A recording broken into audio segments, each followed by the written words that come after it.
Everybody, welcome back to our basic spoken English classes. It is the 6th day of our spoken English session. আর আজ সবাইকে স্বাগতম spoken English ক্লাসে, basic spoken English ক্লাসে। Due to some personal problems I could not make any video for last 4 or 5 days and I am totally sorry for that. I am very sorry যে একটা বিঘ্ন ঘটে গেছে মাঝখানে কিছু সমস্যার কারণে 4-5 দিন আমি ভিডিও করতে পারিনি, ওই জন্য দিতেও পারিনি। যারা হয়তো দু একজনও যদি কেউ আমার এই ভিডিও দেখে প্র্যাকটিস করার চেষ্টা করে বা শেখার চেষ্টা করে, তাদের হয়তো একটুখানি মাঝখানে তাল কেটে যাওয়ার মতো হয়েছে, সেই জন্য আই এম ভেরি সরি। আমাদের আজকে 6ষ্ঠ দিন and today will learn some sentences based on present perfect continuous tense. Today we will learn some sentences based on present perfect continuous tense. Actually এই প্রেজেন্ট পারফেক্ট আজকে আমরা present perfect continuous টেন্সের উপর base করে কিছু বাক্য শিখব, কীভাবে আমরা বলবো কথাগুলো। কিন্তু আমাদের কথা বলার সময়, স্পোকেন ইংলিশের সময় সাধারণত এই টেন্সটা খুব কম ব্যবহার হয়। টেন্স অতটা কথা বলতে হয় না, কিন্তু যদি বলতে হয়, কখনো যদি বলতে হয় 2-4টে কথা এরকম, তাহলে কি করে বলবো? তখন তার না বিষয়টা না জানা থাকলে এই টেন্সের বাক্যটা কীভাবে গঠন করা হয় প্রেজেন্ট পারফেক্ট কন্টিনিউয়াস টেন্সে না জানা থাকলে তখন আবার বলতে গেলে অসুবিধা হবে। ওই জন্য বেসিক ব্যাপারটা প্রেজেন্ট পারফেক্ট কন্টিনিউয়াস কী ধরনের কথাগুলো হচ্ছে যে আমি আধ ঘন্টা ধরে তোমাকে ডাকছি কিন্তু তুমি সাড়া দিচ্ছ না, বা ধরো আধ ঘন্টা ধরে আমি আমার জিনিসটা খুঁজেই পাচ্ছি না, আধ ঘন্টা ধরে আমি খুঁজছি কিন্তু আমার টুপিটা খুঁজে পাচ্ছি না। তো এই ধরনের যে বাক্যগুলো, এই যে আধ ঘন্টা ধরে খুঁজছি বা 2 ঘন্টা ধরে তোমাকে ডাকছি, অনেকক্ষণ ধরে তোমার জন্য অপেক্ষা করছি, এই যে কথাগুলো, এগুলো কিভাবে বলবো? এগুলো অ্যাকচুয়ালি প্রেজেন্ট পারফেক্ট কন্টিনিউয়াস টেন্সের উপর বেস করে বাক্যগুলো বলা হয়। তো বাক্যটা তার প্রেজেন্ট পারফেক্ট টেন্স কীভাবে গঠন করা হয় সেটা একবার আগে লিখে নিয়ে। তো when we say some sentences based on present perfect continuous tense, যখন আমরা প্রেজেন্ট পারফেক্ট কন্টিনিউয়াস টেন্সের উপর বেস করে কিছু কথা বলতে চাইবো, তখন নিয়মটা কি? আমরা কীভাবে বাক্যটাকে সাজাবো? বাক্যটাকে তো গঠন করতে হবে, বাক্যটা সাজাবো কীভাবে? না, সেক্ষেত্রে নিয়ম হচ্ছে প্রথমে সাবজেক্ট হয়।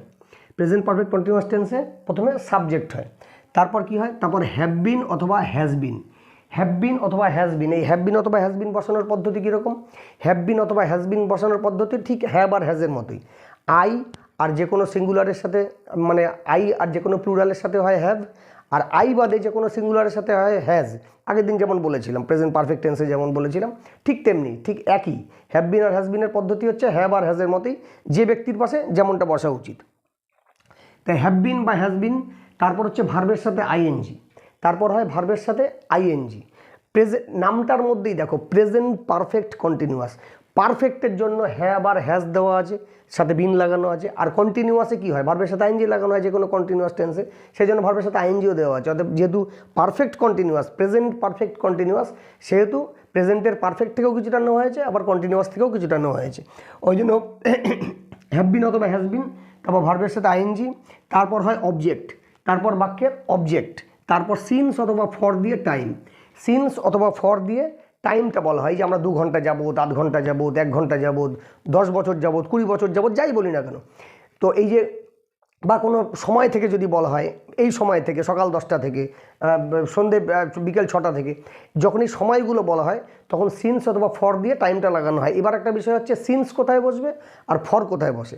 সিন্স কোথায় আর ফর কোথায় বসে এটা একটুখানি অনেকে গুলিয়ে ফেলো তোমরা, অনেকে আমাদের সবারই গুলিয়ে যায় বলতে গিয়ে, ঠিক আছে? তো সিন্স এবং ফরটা একটু একদম ক্লু দিয়ে বলে দিলে, আমি স্পষ্টভাবে বুঝিয়ে দিচ্ছি উদাহরণ দিয়ে, তাহলে বুঝতে পারবে যে কোথায় সিন্স হয় কোথায় ফর হয়। এবার কতগুলো উদাহরণ লিখে ব্যাপারটা বুঝে নিই, তাহলেই ঠিক আছে? যে উদাহরণ লিখে সিন্স আর ফরটা আলাদা করে দিলে, আর এই ধরনের নিয়মগুলো সব এই যে নিয়মগুলো লিখলাম তার সেটা ভেঙে বললেই বুঝতে পারবে।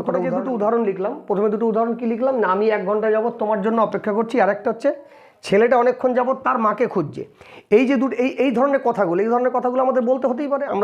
আমরা যখন ইংরেজিতে একটু কথা বলার চেষ্টা করব বা অভ্যাস করব, এই ধরনের বাক্যগুলো তো আমাদের মাথায় চলেই আসতেই পারে। তো সেটাকে আমি কী করে ইংরেজিতে কনভার্ট করব? ঠিক আছে, how can I convert this type of sentences? তো সেক্ষেত্রে কী হয়েছে, কী বললাম? প্রথমে সাবজেক্ট, তারপর অক্সিলারি ভার্ব বা হেল্পিং ভার্ব বা সাহায্যকারী ক্রিয়া, যেভাবে বলো সেই হিসেবে হ্যাভ বিন অথবা হ্যাজ বিন, তারপর ভার্বের সাথে আইএনজি। ওই যে বললাম একটা জিনিস মাথায় রাখতে হবে, নামটা হচ্ছে প্রেজেন্ট পারফেক্ট কন্টিনিউয়াস, অর্থাৎ পারফেক্টের জন্যও কিছু আনা হয়েছে, হ্যাভ বিন হ্যাজ বিন, আর কন্টিনিউয়াসের জন্য আইএনজিটা আনা হয়েছে ভার্বের সাথে, দিয়ে তারপর অবজেক্ট, ভার্বের সাথে আইএনজি দেওয়ার পরে অবজেক্ট, তারপর সিন্স অথবা ফর দিয়ে টাইম, হয়ে গেল বাক্য কমপ্লিট। তাহলে আমাদের বলা হয়ে গেল। তো এবার আমি এই যে কী লিখেছি, এটা আমি 1 ঘন্টা যাবত তোমার জন্য অপেক্ষা করছি। তো কী লিখবো, প্রথমে সাবজেক্ট লিখবো, সাবজেক্টকে আই, ওই যে নিয়ম অনুযায়ী আই, তারপর হ্যাভ বিন অথবা হ্যাজ বিন। আই এর সাথে কী হওয়া উচিত, অবভিয়াসলি হ্যাভ বিন হওয়া উচিত। তাহলে I have bin, I have বিন। এবার অপেক্ষা করা ইংরেজি কি, অপেক্ষা করা ইংরেজি ওয়েট, WAIT। তাহলে কী হবে, ওয়েটিং, WAITING। তাহলে আই হ্যাভ বিন ওয়েটিং, আমি তোমার জন্য অপেক্ষা করছি। তারপর কি, কার জন্য, for you. I have been waiting for you. এবার কি আছে, 1 ঘন্টা যাবত, তাহলে কী হবে, ফর 1 আওয়ার, ফর 1 আওয়ার। এবার অনেকের মধ্যে প্রশ্ন আসতে পারে যে এখানে কেন ফর লিখলাম, কেন সিন্স লিখলাম না, কারণ ওখানে তো সিন্স অথবা ফর দিয়ে টাইমটা লেখা ছিল। এখানে কেন আমি ফর লিখেছি, কেন সিন্স লিখিনি, সেটা পরে বলছি। সেটা একদম একদম একই উদাহরণ দুরকমভাবে না লিখলে বুঝতে পারবে না। এটা এখন ফর দিয়ে লিখলাম, পরে আমি সিন্স কেন কোথায় হয়, ফর কোথায় হয় বলে দিচ্ছি। তারপরেরটা কী আছে, তারপরটা যে ছেলেটা অনেকক্ষণ যাবত তার মাকে খুঁজছে, ছেলেটা অনেকক্ষণ যাবত তার মাকে খুঁজছে। এই কথাটা আমি এখানে উদাহরণটা আমার এটা মনে হলো তাই লিখলাম। এই কথাটা আমরা বাড়িতে এমনিও বলতে পারি, যে মাকে বলতে পারি, মা 8 ঘন্টা ধরে আমি আমার রুমালটা খুঁজছি, রুমালটা খুঁজেই পাচ্ছি না, রুমালটা কোথায়। 8 ঘন্টা যাবত আমি আমার রুমালটা খুঁজছি, তাহলে কী হবে, মা I have been seeking my hanky বা handkerchief for half an hour. আমি 8 ঘন্টা যাবত আমার রুমালটা খুঁজছি, হলো। তা ছেলেটা অনেকক্ষণ যাবত তার মাকে খুঁজছে, কী হবে, এখানে সাবজেক্ট কী হবে, দ্য বয়, ছেলেটা, দ্য বয়। এবার কী হবে, হ্যাভ বিন অথবা হ্যাজ বিন। হ্যাভ বিন অথবা হ্যাজ বিনের কোনটা দেবো, তাহলে দেবো has been, the boy has বিন। খোঁজা ইংরেজি, খোঁজা ইংরেজি সিক, SEEK। ওই দেখবে বাচ্চারা যে লুকোচুরি খেলে সেটাকে বলা হয় hide and seek, hide and seek, SEEK। তাহলে the boy has been seeking. Subject হলো, সাবজেক্ট লিখেছি, হ্যাভ বিন বা হ্যাজ বিনের হ্যাজ বিনটা লিখেছি, তারপর ভার্বের সাথে আইএনজিও দিয়েছি। তাহলে the boy has been seeking. এবার অবজেক্ট, কাকে খুঁজছে, তার মাকে, হিজ মাদার।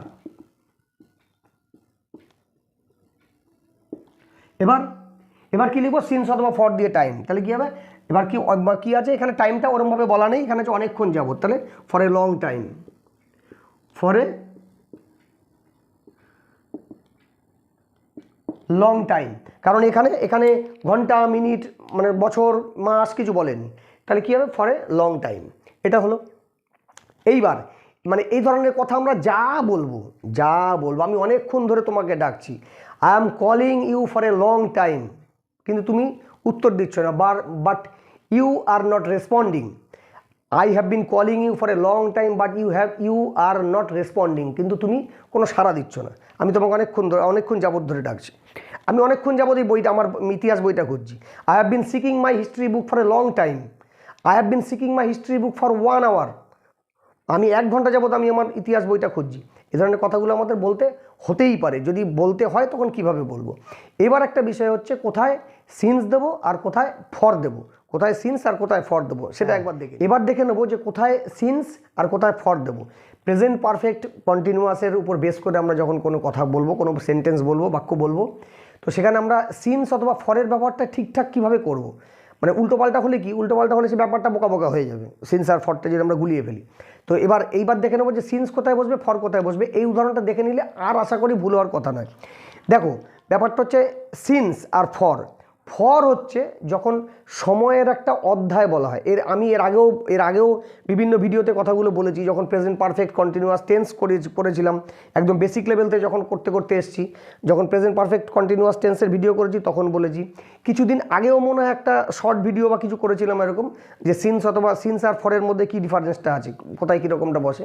আবার এখন যেহেতু আমরা একটা বেসিক স্পোকেন ইংলিশের একটা কোর্স, একটা সেশন চালু করেছি, 30 দিনের একটা কোর্স করব। 30 দিনের মধ্যে বেসিক স্পোকেন ইংলিশ বলার একটা আমরা চেষ্টা করব বা শিখবো। তো সেই জন্য আরেকবার বলে দিচ্ছি, যেহেতু মানে 6th ডেতে এটা চলে এলো, প্রেজেন্ট পারফেক্ট কন্টিনিউয়াস টেন্সটা যেহেতু চলে এলো। তো বিষয়টা হচ্ছে যে সিন্স ফর কোথায় বসে, ফর বসে যখন একটা অধ্যায় বোঝায়, অধ্যায়। যেমন ধরো যদি বলি যে 2 ঘন্টা যাবত, সেখানে হবে ফর 2 আওয়ার্স। 2 ঘন্টা যাবত, সেটা হচ্ছে ফর 2 আওয়ার্স। আর এখন বাজে 8টা, এখন পুরো 8টা 1, তার মানে এখন যদি বলি আমি যে 6টা থেকে, সন্ধ্যে 6টা থেকে, তাহলে কী হবে? সিন্স 6 PM, তখন হবে সিন্স 6 PM। PM বললেই সন্ধ্যা আর সকাল বোঝা যায়, তো সিন্স তখন হবে মানে যে 6 PM যখন বলবো তখন বলবো সিন্স, কারণ তখন একদম টু দ্য পয়েন্টে বলা আছে কখন থেকে সময়টা শুরু হয়েছে। আর যদি সময়ের শুরুটা না বলা হয়, যদি একটা অ্যাভারেজ টাইম বলা হয় যে 2 ঘন্টা যাবত, যেমন ধরো যদি বলা হয় যে আমি 1 সপ্তাহ যাবত এই সমস্যাটা হচ্ছে, তাহলে কি হবে? ফর 1 উইক, বা ফর এ উইক। কিন্তু যদি 1 সপ্তাহ আগের তারিখটা যদি বলে দেওয়া হয়, যদি তারিখটা বলে আজকে 27 তারিখ, তাহলে হবে 20 তারিখ, মানে 20 ডিসেম্বর থেকে, তাহলে কী হবে? সিন্স 20th ডিসেম্বর, তাহলে হবে সিন্স 20th ডিসেম্বর। ব্যাপারটা বোঝাতে পারলাম? ধরো গত 3 দিন ধরে যদি বলা হয় গত 3 দিন ধরে, তাহলে হবে ফর লাস্ট 3 ডেজ, মানে গত 3 দিন ধরে। কিন্তু 3 দিন আগের সময়টা যদি, মানে বারটা যদি বলে দেওয়া হয় রবিবার থেকে, তাহলে কী হবে? সিন্স লাস্ট সানডে, মানে গত রবিবার থেকে। বোঝাতে পারলাম? যখন একটা অধ্যায় বলে দেওয়া হয় তখন হয় ফর, আর যখন একদম শুরুটা বলে দেওয়া হয়, কখন থেকে শুরুটা হয়েছে, সেটা সময় হোক, সাল হোক, বছর হোক, বার হোক, যাই হোক না কেন, যখন সময়টা বলে দেওয়া হয় কখন থেকে শুরু হয়েছে মানে ঘটনাটা, তখন সেখানে সিন্স বসানো হয়। উদাহরণটা দেখো, উদাহরণটা বলছে মেয়েটা গত 3 দিন যাবৎ জ্বরে ভুগছে। আর এটাই কি লিখেছি? মেয়েটা গত রবিবার থেকে জ্বরে ভুগছে। 3 দিন আগে যদি চলে যায় রোববার হবে, আজকে হচ্ছে বুধবার, তাহলে রোববার হবে। তাহলে মেয়েটা গত 3 দিন যাবৎ জ্বরে ভুগছে, এটা কি হবে? প্রথমে সাবজেক্ট লিখবো দ্য গার্ল, এবার হ্যাভ বিন বা হ্যাজবিনের কী হবে? দ্য গার্লের সাথে হ্যাজবিন হবে, দ্য গার্ল হ্যাজ বিন। এবার ভোগা ইংরাজি কি? ভোগা ইংরাজি হচ্ছে সাফার, তাহলে তার সঙ্গে আইএনজি লাগাবো, তাহলে কি করলাম? The girl has been suffering. জ্বরে ভুগছে ইংরাজি ফ্রম ফিভার, ফিভার মানে জ্বর, ঠিক আছে? জ্বরে ভুগছে ফ্রম ফিভার, তাহলে কি হবে? The girl has been suffering from fever. এবার গত 3 দিন যাবত, তাহলে কি হবে? ফর, এবার হবে ফর লাস্টটা কেন দিলাম? এটা হচ্ছে গত 3 দিন যাবত, লাস্ট 3 ডেজ। তাহলে the girl has been suffering from fever for last 3 days, মেয়েটা গত 3 দিন যাবত জ্বরে ভুগছে। এবার এই বাক্যটাই যখন বলবো মেয়েটা গত রবিবার থেকে জ্বরে ভুগছে, কি লিখবো? সেই একইভাবে, মানে স্টার্টিংটা একইভাবে করবো, দ্য গার্ল, সাবজেক্ট লিখবো দ্য গার্ল, তারপর কি করব? সেই একই হ্যাজ বিন, এগুলোতে তো কোনো পরিবর্তন হবে না, শুধু সময়ের আগে যে আমি যে মানে যেটা ব্যবহার করব সেটাতে আমার পরিবর্তন আনতে হবে। দ্য গার্ল হ্যাজ বিন, এবার কি আবার লিখবো? Suffering, the girl has been suffering. এবার কি লিখবো? এবার এখানে ছিল 3 দিন যাবত, আর এখানে 3 দিন আগের বারটাই বলে দিয়েছে, মানে স্টার্টিং টাইমটাই বলে দিয়েছে গত রবিবার, তাহলে কি the girl has been suffering. এইবার লিখবো since, SINC, since last Sunday. মানে একটাই কথা, যদি আমাদেরকে বলতে হয় যে মেয়েটা, আমি গত 3 দিন যাবত জ্বরে ভুগছি, যে কাউকে যদি বলতে হয়, তাহলে কি হবে? I have been suffering from fever for last 3 days. আর এটাই যদি আমি বলি আমি গত রবিবার থেকে জ্বরে ভুগছি, তাহলে কি বলবো? I have been suffering from fever since last Sunday, গত রবিবার থেকে আমি জ্বরে ভুগছি। আশা করি ব্যাপারটা বোঝাতে পারলাম। এই ধরনের কথা, মানে when we will speak some sentences based on present perfect continuous tense, যখন আমরা প্রেজেন্ট পারফেক্ট কন্টিনিউয়াস টেন্সের উপর বেস করে কিছু কথা বলতে চাইবো, তখন কিভাবে বলবো? বাক্যটা তো আমাকে গঠন করতে হবে। আমরা তো বলি একটা কথা, আমি বারবার বলি, আমরা বাঙালির সন্তান, আমাদের কিন্তু প্রথম বাংলাতেই মাথায় কথাগুলো আসে, দিয়ে আমরা সেটাকে ইংরেজিতে কনভার্ট করি। ডাইরেক্ট ইংরেজিতে আসা সম্ভব নয়, কারণ আমাদের ওটা ভাষা নয়, আমরা জন্ম থেকে ওটা শিখিনি। আমরা জন্ম থেকে বাংলা শুনে বলে অভ্যাস, আমরা বাংলাই শিখেছি। আমরা যখন অন্য কোনো ভাষা বলবো, সেটা হিন্দিতে হোক, ইংলিশে হোক, জাতি আমরা বলবো, প্রথম আমাদের মাথায় বাংলাটাই আসবে, তারপর আমরা সেই ভাষাটায় কনভার্ট করব। এই কনভার্সানটা যত দ্রুত হবে, যার যত ফাস্ট হবে, তার ফ্লুয়েন্সি তত বেশি হবে। এবং এই ফ্লুয়েন্সিটা বেশি করার জন্য রোজ প্র্যাকটিস করতে হবে। We will have to practice each and every day. প্রত্যেক দিন 20 থেকে 25 মিনিট প্র্যাকটিস করতেই হবে, because practice makes a man perfect. যে কোনো কিছু যত প্র্যাকটিস করা যায়, প্র্যাকটিস একটা মানুষকে তত পারফেক্ট করে তোলে।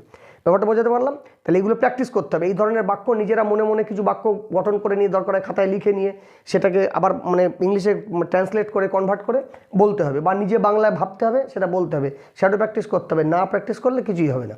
তাহলে আজকে আমরা আলোচনা করলাম কি? আজকে আমরা আলোচনা করলাম some sentences based on present perfect continuous. Present perfect কন্টিনিউয়াসের উপর বেস করে যখন আমাদের কিছু বলতে হবে তখন আমরা কীভাবে বলবো, হাউ উই উইল স্পিক, আমরা কীভাবে বলবো এই সেন্টেন্সগুলো। ওকে, আশা করি ব্যাপারটা বোঝাতে পারলাম। এবার তোমরা সবাই প্র্যাকটিস করবে। আর যদি কারো কোনো বাক্য নিয়ে সমস্যা হয়, বাক্য যদি জানার থাকে যে এই বাক্যটা কী হবে, তাহলে সেটা কমেন্ট করবে। অবশ্যই আমি জানা থাকলে জানাবো, আর না জানা থাকলে জেনে নিয়ে জানাবো প্রতিদিন যেটা বলি। ওকে, তাহলে আজকের মতো গুড বাই।